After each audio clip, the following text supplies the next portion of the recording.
José Veríssimo Dias de Matos, jornalista, professor, educador, crítico e historiador literário, nasceu em Óbidos, no Pará, em 8 de abril de 1857 e faleceu no Rio de Janeiro em 2 de fevereiro de 1916. Teve um importante papel na preparação da instalação da Academia Brasileira de Letras e na construção da historiografia literária do país. O literário fez os primeiros estudos em Manaus e Belém. Em 1869, transferiu-se para o Rio de Janeiro e matriculou-se na Escola Central, hoje Escola Politécnica, mas interrompeu o curso por motivo de saúde em 1876 e regressou ao Pará, onde se dedicou ao magistério e ao jornalismo. A princípio como colaborador do Liberal do Pará e posteriormente como fundador e dirigente da Revista Amazônica e do Colégio Americano.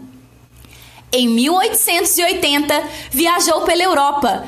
Em Lisboa, tomando parte de um congresso literário internacional, defendeu brilhantemente os escritores brasileiros, que vinham sendo severamente censurados, vítimas de injúrias feitas pelos interessados na permanência do livro brasileiro na retaguarda da literatura no Brasil.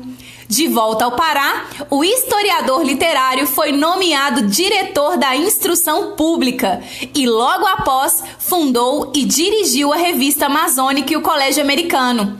Escreveu o ensaio sociológico Cenas da Vida Amazônica.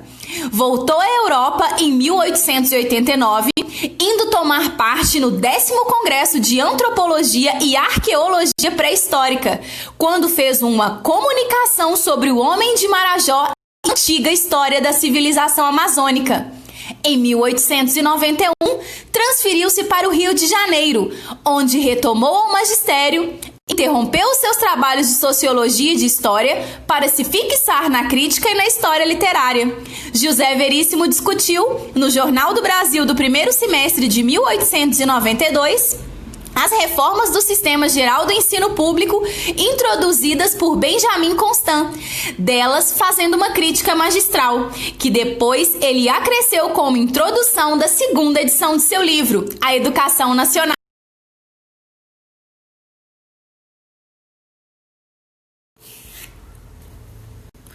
José Veríssimo defendia os escritores brasileiros por entender que a formação de um povo deveria se dar através da educação, voltada principalmente para a formação do homem brasileiro, expressado por um ser trabalhador e cidadão. A educação nacional deveria contribuir não só para a difusão da instrução, mas preferencialmente para a gestação de sentimentos novos no país como unidade nacional, altruísmo, amor ao trabalho e à ordem, segundo Veríssimo. É no processo da luta pela formação destes sentimentos no povo brasileiro que o autor prioriza o papel da educação.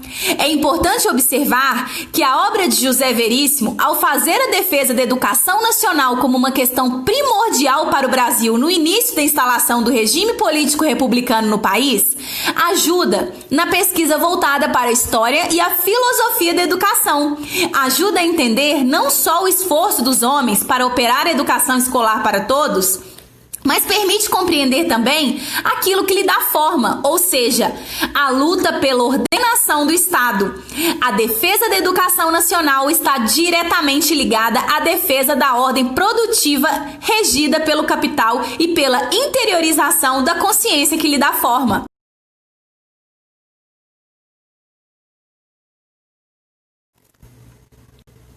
Analisando as relações de José Veríssimo com a Amazônia, incluindo seus ensaios, defesas e sua participação na Revista Amazônica, podemos dizer que, como escritor, a sua obra é das mais notáveis, destacando-se os vários estudos sociológicos, históricos e econômicos sobre a Amazônia e as suas séries de história e críticas literárias. Em 1883, criou e publicou 11 números da Revista Amazônica, na qual procurava reunir estudos e textos de literatura produzidos por intelectuais locais ou não, que dessa forma poderiam contribuir para o avanço das letras na região. A Revista Amazônica tinha a ambição de exportar conhecimentos nacionais sobre a Amazônia, composta com um conteúdo diverso, desde balanços econômicos da região até narrativas literárias. Sobre a rica Amazônia, são também os ensaios sociológicos que escreveu nessa época, Cenas da Vida Amazônica e Amazônia. Esses livros não só delimitam uma escrita etnográfica, como também refletem a valorização que essa área assumiu entre a elite intelectual no final do século XIX e no início do século XX. Em suas obras, é possível notar críticas de Veríssimo ao processo de colonização portuguesa ocorrido no Brasil, particularmente na região amazônica, que construíam-se sob as lentes do positivismo. Um exemplo do seu caráter crítico é a sua desaprovação da ação catequética dos missionários católicos nos aldeamentos indígenas.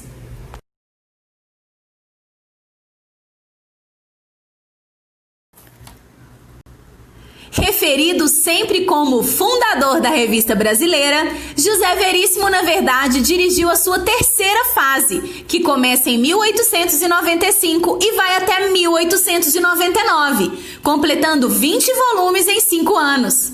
Veríssimo teve o dom de agremiar toda a literatura nacional na revista. Na sala de redação, congregavam-se os grandes valores brasileiros da época, e é de lá que saiu a Academia Brasileira, prestigiada pelos mais eminentes amigos de José Veríssimo, Machado de Assis, Joaquim Nabuco, Visconde de Toné, Lúcio de Mendonça, entre outros. A Academia Brasileira de Letras reuniu 40 dos principais escritores brasileiros. Ela foi fundada em 20 de julho de 1897, com a finalidade de preservar a língua e a literatura do Brasil e estimular manifestações culturais. José Veríssimo compareceu a todas as reuniões preparatórias à instalação da Academia Brasileira de Letras. Escolheu por patrono João Francisco Lisboa e é o fundador da cadeira número 18. Ele defendia uma academia voltada exclusivamente à leitura, e por seus pares haverem eleito um não escritor, o político Lauro Miller, Veríssimo afasta-se de forma definitiva em 1912 desta casa pela qual tanto lutara.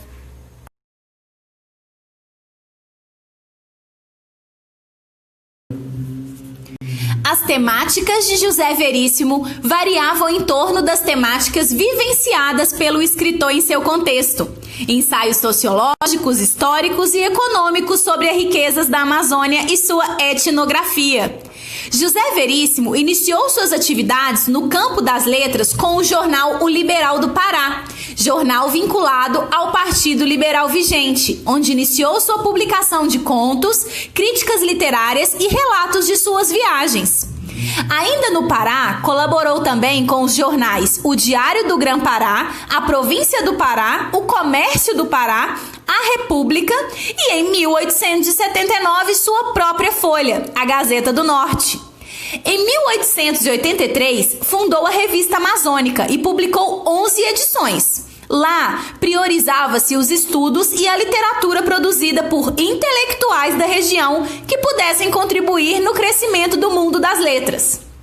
Portanto, as obras escritas por Veríssimo se baseiam, em sua grande maioria, no resultado de suas atividades com periódicos.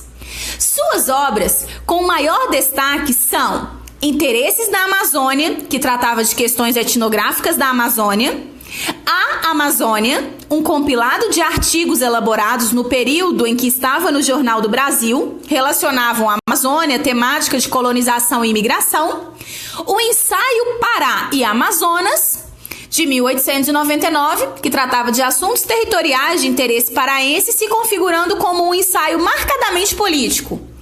Também vale mencionar Primeiras Páginas, do ano de 1878, seu primeiro livro publicado, que embarcava textos já anteriormente publicados em periódicos.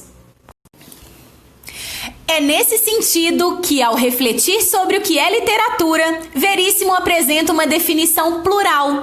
Para ele, várias são as acepções do termo literatura. conjunto da produção intelectual humana escrita, conjunto de obras especialmente literárias, conjunto de obras sobre um dado assunto, ao que chamamos mais vernacularmente bibliografia de um assunto ou matéria, boas letras e, além de outros derivados secundários, um ramo especial daquela produção, uma variedade da arte, a arte literária.